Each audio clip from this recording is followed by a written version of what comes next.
মিরপুরে বাংলাদেশ ও পাকিস্তানের ম্যাচ শেষ হলেও আলোচনার ঝড় থামেনি।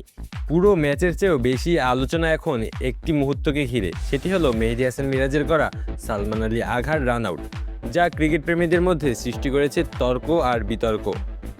ঘটনার সময় সালমান আলী আঘা 64 রানে অপরাজিত ছিলেন।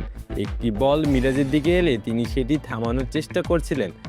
ঠিক তখনই দেখা যায় সালমান পপিং ক্রিজের বাইরে দাঁড়িয়ে আছেন। মনে হচ্ছিল তিনি মিরাজকে বল তুলে দিতে এগিয়ে যাচ্ছেন, কিন্তু মিরাজ সুযোগ বুঝে স্টাম্প ভেঙে দেন এবং আম্পায়ার আউটের সিদ্ধান্ত নেন।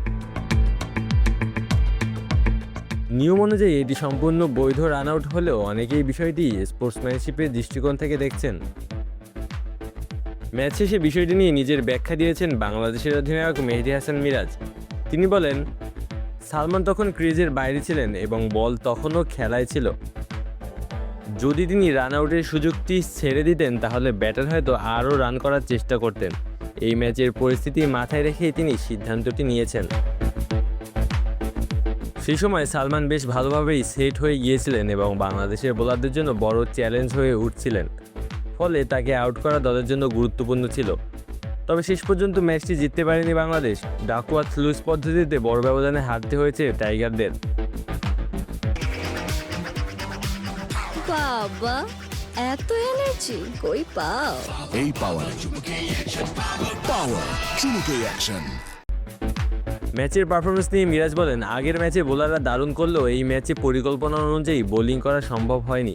বিশেষ করে প্রথম 10 ওভারে অনেক বেশি রান দিয়ে ফেলেছে দল। তিনি পাকিস্তান দলকে কৃতিত্ব দিয়েছেন ভালো ব্যাটিংয়ের জন্য। মিরপুরের উইকেট নিয়েও কথা বলেন মিরাজ।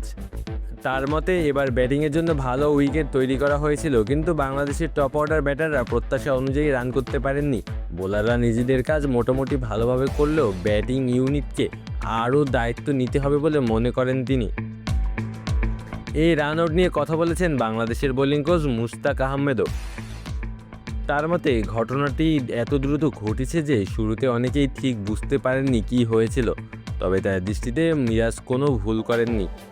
মুশতাক বলেন, সালমান তখন ক্রিজের বাইরে ছিলেন এবং বল তখনও ডেড হয়নি, তাই বল তুলে রান আউটের চেষ্টা করা ক্রিকেটের স্বাভাবিক অংশ।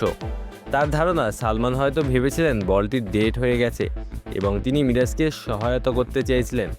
অন্যদিকে মিরাজ পুরোপুরি ম্যাচের মধ্যে ছিলেন এবং সুযোগ দেখেই রান আউট করেছেন। সব মিলিয়ে একটি ছোট মুহূর্তই এখন বড় আলোচনার জন্ম দিয়েছে ক্রিকেট বিশ্বে। নিয়মের দিক থেকে এটি নিঃসন্দেহে বৈধ আউট, তবে খেলোয়াড় সুলভ মানসিকতা নিয়ে বিতর্ক আপাতত থামার লক্ষণ নেই। আলো আসিফ তালুকদার, অন ফিল্ড।